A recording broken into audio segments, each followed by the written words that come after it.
Terkait viral kasus penipuan dengan modus mengirim foto paket yang ternyata adalah APK atau format file untuk memasang aplikasi melalui jejaring media sosial WhatsApp yang disebut sebagai kejahatan cyber sniffing, langsung kami bahas bersama Ardi Suteja. Ini adalah pimpinan dari kelompok Indonesia Cyber Security Forum yang saat ini berada di Yogyakarta. Halo, selamat malam Pak Ardi. Selamat malam Mbak Dia, apa kabar? Baik, apa kabar Pak? Alhamdulillah baik. Alhamdulillah baik. Pak Ardi, ini kita sepekan terakhir mendengarkan dan membaca ada ramai soal pengiriman APK ya, ini dari kurir. Dan disebut itu sebagai teknik sniffing atau salah satu kegiatan cybercrime. Sebenarnya sniffing itu apa dan mengapa ini dipilih cara ini oleh para hacker? Jadi gini ya, sebetulnya bukan sniffing, ini lebih tepat saya sebut sebagai phishing ya.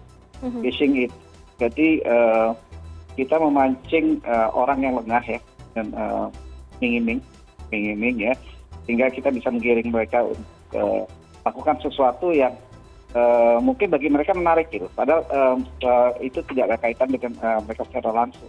Ini apa? Dalam kasus yang kita bahas ini sebetulnya kita curious ya, atau penasaran apa sih isinya. Nah, itu biasanya yang menjadi masalah ketika kita punya rasa penasaran, kita mengklik sesuatu yang sebetulnya berbahaya gitu dalam pesan-pesan itu. Jadi dalam pesan itu kebetulan dibenamkan suatu gambar atau link yang sebetulnya malicious atau bahaya.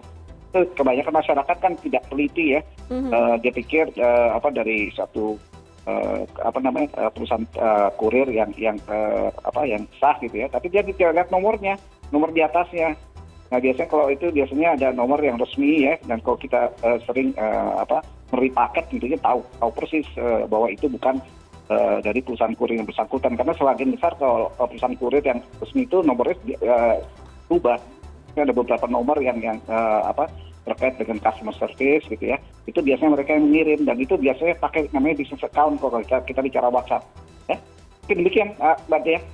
Iya, kalau Pak Ardi sendiri melihat mengapa cybercrime jenis tadi kalau Pak Ardi menyebutnya ini dengan phishing ini ya, ini apa celahnya sehingga para pelaku akhirnya mencari modus baru seperti ini, karena sebelumnya kan sepertinya seperti kartu kredit seperti itu sekarang, tapi masuk ke WhatsApp begitu.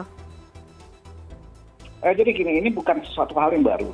Ini namanya kalau namanya ini itu kan bagian dari apa yang kita sebut dengan rekayasa sosial ya, atau social engineering. Itu ada istilahnya sekarang yang populer namanya soceng, ya singkatannya soceng. Nah soceng itu kan tujuannya tidak lain adalah memperdaya orang yang lengah. Nah kita lengah jadi korban. Tadi padahal namanya penipuan dari dulu sudah ada kan, cuma kita lengah aja, dan modus-modusnya semakin hari meningkat ya.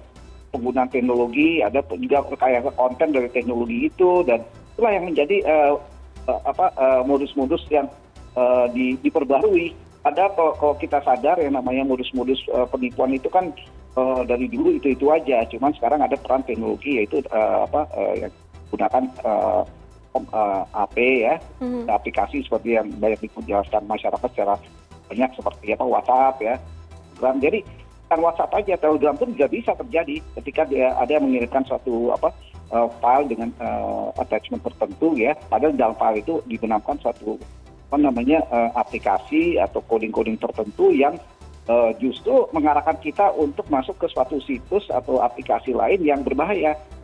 Apakah Pak Ardi, apakah ini bisa istilahnya dalam tanda kutip menginfeksi atau menginvasi sistem operasi, semua sistem operasi, atau misalnya kalau di handphone kita ada Android dan juga ada iOS? Jelas bisa. Kita nggak tahu isinya apa. Makanya saya selalu katakan kalau kita tidak kenal, tidak tahu ya, jangan kita sekali mengklik